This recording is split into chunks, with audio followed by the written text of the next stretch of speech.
मोदी ने भारत को दुनिया में विश्व गुरु के रूप में पेश किया है। हाल ही में पेश किया केंद्र सरकार का अंतरिम बजट भारतीय अर्थव्यवस्था के सकारात्मक परिवर्तन को प्रदर्शित करता है।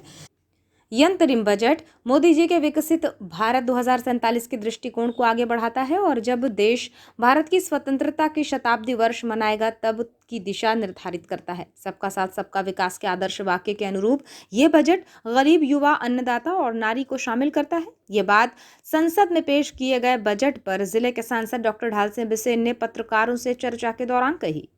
12 फरवरी को सांसद डॉक्टर बिसेन संसदीय बजट सत्र के बाद बालाघाट पहुंचे थे, जहां उन्होंने पत्रकारों से बजट के साथ ही यूपीए कार्यकाल के दौरान भारतीय अर्थव्यवस्था पर लाए गए श्वेत पत्र पर भी खुलकर बात रखी। उन्होंने प्रधानमंत्री नरेंद्र मोदी के कार्यकाल में देश के सतत आर्थिक विकास और राजकोषीय मजबूती, पूंजीगत व्यय प्रेरित विकास, बुनियादी ढांचे का विकास, सामाजिक न्याय, नारी शक्ति पर किए गए कार्यों, किसानों के कल्याण, सौर ऊर्जा, युवाओं को आत्मनिर्भर बनाने, देश की सरकार का सुशासन मॉडल और जीएसटी सहित वंचित वर्गों के लिए प्रारंभ की गई विश्वकर्मा योजना सहित अन्य विषयों को रेखांकित करते हुए कहा कि सरकार के चुनाव के पहले जनता से लोक लुभावने वादे से ज्यादा अपने कार्यों को प्रस्तुत कर आगामी 2047 के अपने लक्ष्य को प्रदर्शित किया है। राजनीति के इतिहास में यह पहली बार है कि जब किसी सरकार ने पेश किए गए बजट में चुनाव के पूर्व लोक लुभावने वादे नहीं किए बल्कि अपनी इच्छा शक्तियों को पेश किया है।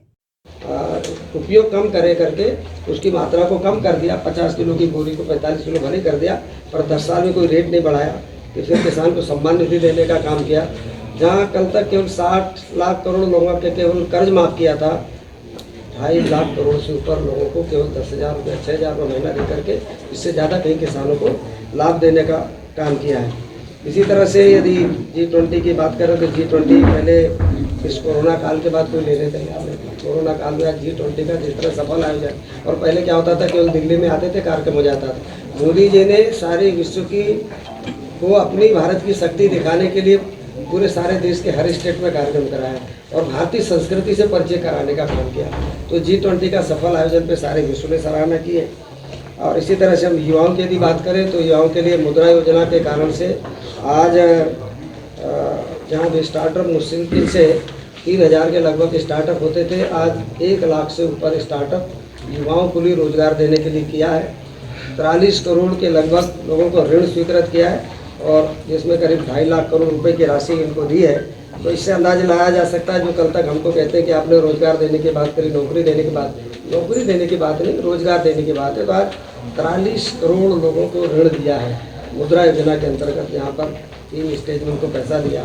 फिर इससे बड़ा भी लोन लिया जिसमें गारंटी की जरूरत नहीं है, जिसमें कम ब्याज दर पे दिया है। तो इस तरह युवाओं को भी, चाहे उनको किसी तरह का फंड दे, गरीब आदमी को आप हिसाब लगा 10,000 रुपये का फंड फ्री में बिना ब्याज का और बिना गारंटर का लोन दिया, 10,000 दिया, सेकंड किस्त 50,000, फिर 50,000। इस तरह से एक नई विश्वकर्मा योजना लेके आए हैं। अब सांसद डॉक्टर बिसेन ने कहा कि 2014 से पहले भारत की अर्थव्यवस्था काफी नाजुक थी। एक टूटी अर्थव्यवस्था सरकार को विरासत में मिली थी। बावजूद इसके मोदी सरकार ने सार्वजनिक निवेश को प्रोत्साहित कर धीरे धीरे पूंजीगत व्यय परिव्यय में वृद्धि और लक्षित सार्वजनिक सेवाएं प्रदान करने की नीति का ही परिणाम है कि राजकोषीय घाटा 5% से 4% पर आ गया है। सांसद डॉक्टर बिसेन ने मोदी सरकार की तारीफों के पुल बांधते हुए कहा कि प्रधानमंत्री नरेंद्र मोदी जी के निरंतर और दीर्घकालिक विकास के दृष्टिकोण का परिणाम है कि बजट में महत्वपूर्ण परियोजनाओं पर खर्च का बजट बढ़ाकर 11 लाख करोड़ से ज्यादा कर दिया गया है, जो देश के सकल घरेलू उत्पाद का 3.4% है, जो यूपीए सरकार की तुलना में काफी बड़ी वृद्धि है। आज वो सारा पैसा देश में घूमा और इसलिए आज हम विश्व में 5वीं अर्थव्यवस्था इसलिए बन पाए क्योंकि भ्रष्टाचार के कारण जो राशि बाहर जाती थी, गड़बड़ होती थी, मुद्रा का विनिमय नहीं होता था और घरों में जाके लक्ष्मी कैद हो जाती थी। आज वो लक्ष्मी पूरे देश में सर्वत्र हर एक की जेब में घूम रही है। तो देश में आर्थिक स्थिति की कभी कमी नहीं आई।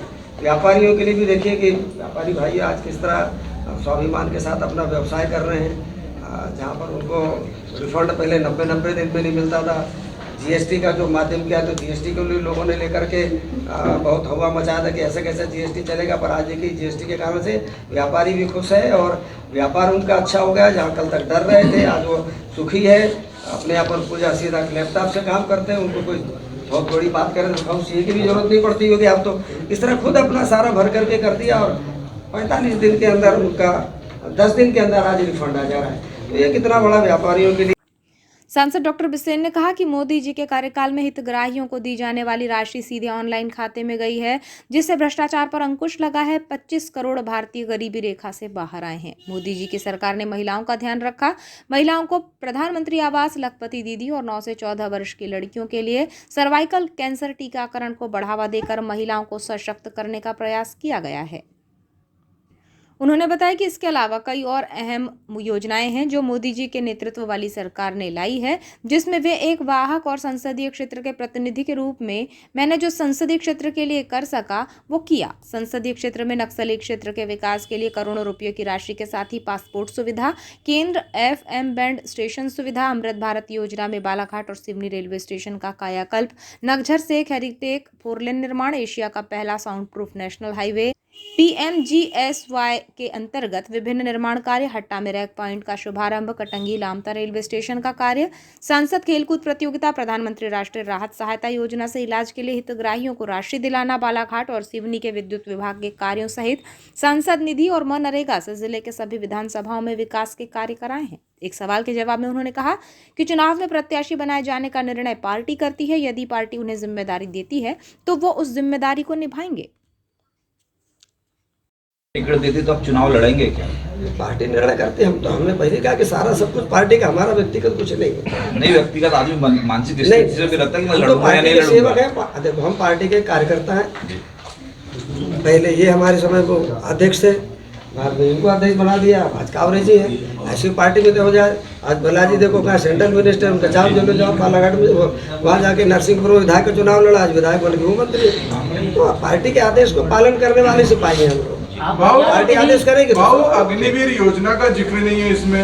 नहीं, मैं बता मनरेगा में बजट कम कर दिए आपने। ये मैंने बहुत छोटा, डेटा सस्ता हो गया, आटा महंगा हो गया है। इतना मोटा है, सस्ता हो गया, डेटा सस्ता हो गया, आटा महंगा हो गया है। नहीं गलत। इसलिए आप देखिए कैसे महंगा होगा, पहले आप मुझे बताइए। इस समय तो 200 रुपये किलो है, हमारे यहाँ तो 2700 रुपये हम देते हैं। और जिन लोगों के लिए लगता है आटा महंगा है, तो आज आटा और चावल दोनों की दुकान खोल करके लोगों को सरकार सस्ते रेट में 27 रुपये किलो का, 29 रुपये किलो का चावल उपलब्ध कराने का काम भारत सरकार ने तय कर दिया।